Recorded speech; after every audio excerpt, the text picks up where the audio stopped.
Olá, meus amores, tudo bem? Aula de Sociologia. Continuaremos a falar sobre as relações entre Estado e sociedade e falaremos também sobre o Estado no Brasil. Semana passada, falamos sobre a visão contratualista do Estado. Hoje, veremos uma outra possibilidade de interpretação sobre a origem do Estado que pode ser observada nas relações entre os conceitos de Estado e a sociedade. Os conceitos de Estado e de sociedade têm sido empregados ora isoladamente, ora por oposição, na qual a sociedade seria o círculo mais amplo e o Estado o círculo mais restrito. A sociedade, certamente, é condição primeira para a existência do Estado, já disse isso. Para que haja a existência do Estado é necessário um território. O território é sempre povoado por pessoas e pessoas formam a sociedade. O que não ocorre no caminho inverso. Que caminho é esse? A sociedade é primeira condição para a existência do Estado. E o Estado não é a primeira condição para a existência da sociedade. A sociedade pode existir sem o Estado. Agora, como será é que é outra história. Porque existem outros mecanismos que podem controlar e colocar a sociedade no prumo. Existem outras maneiras. Do ponto de vista histórico e sociológico, é com o aparecimento da burguesia como classe social que se instaura o dualismo, a dicotomia, o dualismo sociedade e Estado, no pensamento ocidental. A burguesia faz do Estado seu aparato normativo, uma máquina de poder político que é, de alguma forma, externo à sociedade. Para Rousseau, a sociedade é a ligação entre os grupos divididos, por exemplo, ricos, pobres, enfim. Os conflitos de interesses que são soberanos só vai ter resolução com base numa instituição social, que nesse caso é o Estado. Por exemplo, a justiça é para todos, os impostos para todos. Só que como isso reflete em cada camada da sociedade, aí já é outra história. É isso que Rousseau está dizendo. Para os marxistas, o Estado seria um produto da sociedade estabelecido como instrumento das contradições sociais. Dessa forma, as teorias marxistas conceituam o Estado como fenômeno histórico passageiro que vem de uma aparição da luta de classes na sociedade. O poder político é organizado por uma classe que tem um objetivo em mente, que é oprimir as demais classes, que é oprimir a outra classe. Porque nesse caso aqui existe uma dicotomia, só tem duas classes, né? Quem manda e quem é mandado. Então, mas basicamente é isso. Nessa perspectiva, o Estado é, em uma sociedade de classes, uma organização que legitima a opressão econômica e política de uma classe sobre a outra. Por esse motivo, para algumas vertentes do marxismo, o conflito social seria solucionado apenas por meio da tomada violenta do Estado pelas classes oprimidas, ou seja, em um processo revolucionário. Porque o Estado, na visão de Karl Marx, que não está errado, não defende as classes oprimidas, não se posiciona a respeito das classes oprimidas. Pelo contrário, ele é um instrumento da burguesia para continuar oprimindo as classes mais pobres. Está errado? Pensa aí.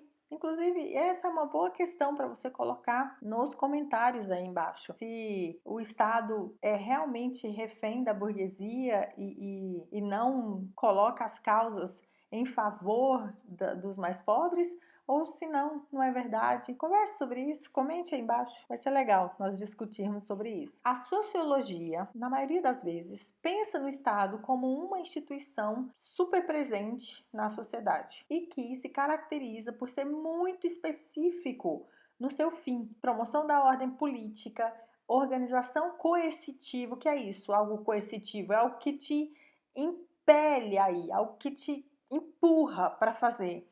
Por exemplo, você não pode simplesmente deixar de pagar no imposto. Se você deixar de pagar, você vai ser punido.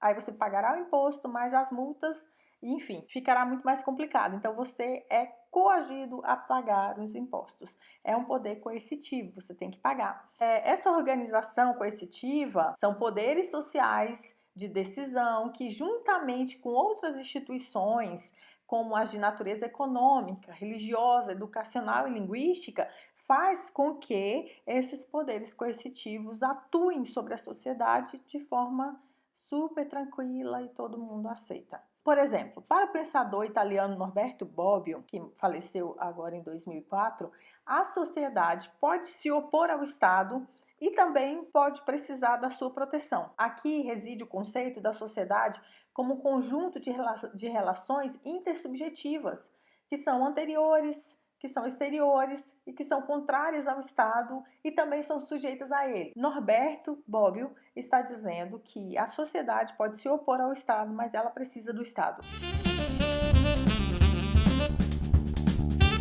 O Estado no Brasil derivou de um poderoso empreendimento dos colonizadores portugueses em sintonia com os preceitos da Igreja Católica. Em que contexto? No contexto do processo das grandes navegações, isso lá atrás.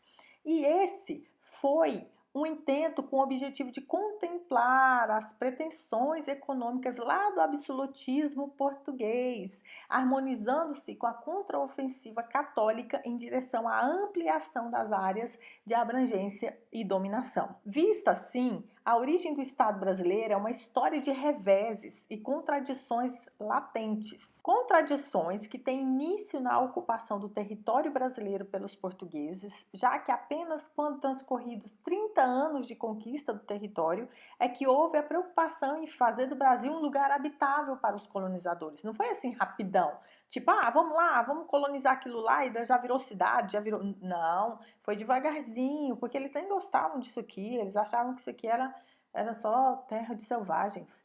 Esse fato proporcionou um desenvolvimento mais lento das estruturas sociais e políticas aqui no Brasil.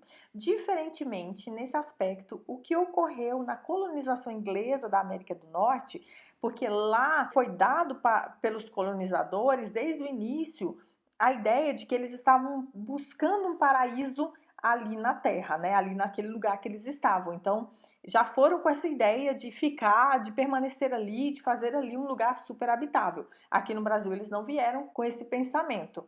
O declínio do comércio português no Oriente acabou impondo uma necessidade à coroa por buscar novas alternativas comerciais, fazendo a colonização aqui no Brasil se tornar um bom empreendimento. Tipo, foi de acordo com as necessidades, não foi algo, nossa, uau, que terra, vamos ficar aqui. Não, foi de acordo com as necessidades.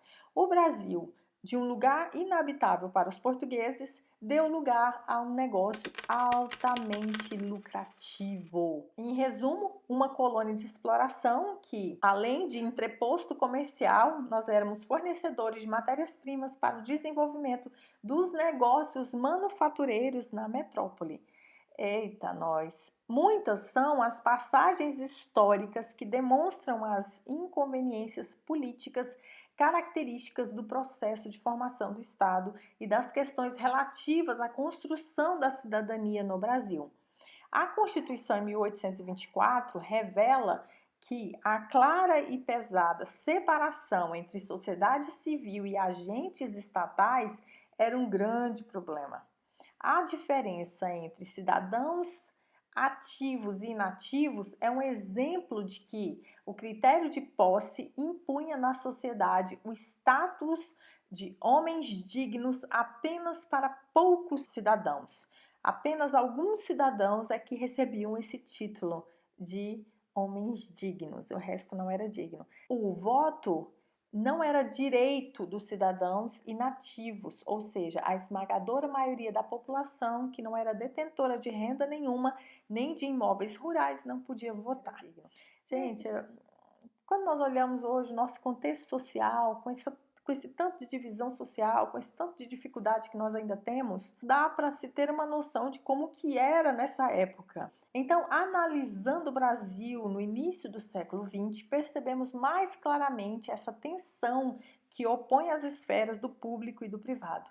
A política brasileira, contraditória por tradição, é nesse contexto representada por um Brasil real, baseado no patriarcalismo, na família, no clientelismo, na oligarquia. E aí tinha um Brasil legal, né?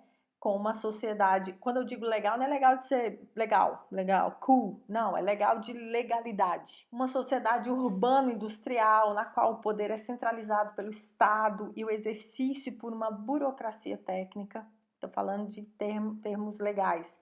Então, a partir disso, configura-se aqui no Brasil um quadro em que o poder público se retrai e o poder privado se fortalece, o que é perceptível nas questões da corrupção do Estado brasileiro. No Brasil, as classes subalternas foram frequentemente submetidas à violência por parte do Estado. Assim, os cidadãos comuns não têm tradição de participação ativa na política, que era propriedade privada, pertencente a uma minoria que continha o poder em suas mãos. Essa repressão foi justificada por uma moral perversa que desempenha a função política de preservar o poder das classes dominantes e assegurar a participação ilusória da classe média na tentativa de conter a classe popular das decisões importantes da vida pública. Mas vai vendo, olha só, isso a classe média, tá, gente? A classe média fazendo com os mais pobres, não estou falando da elite riquíssima, não, eu estou falando da classe média.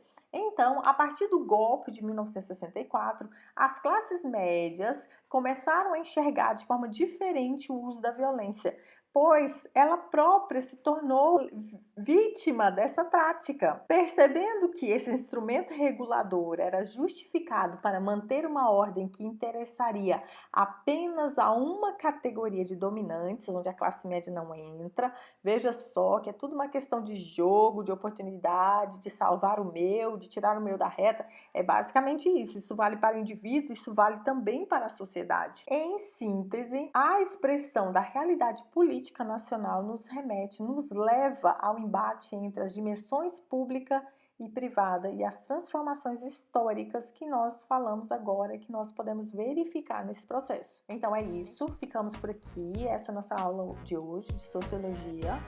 Fiquem bem, se cuidem e vamos torcer para sermos vacinados logo. Até mais!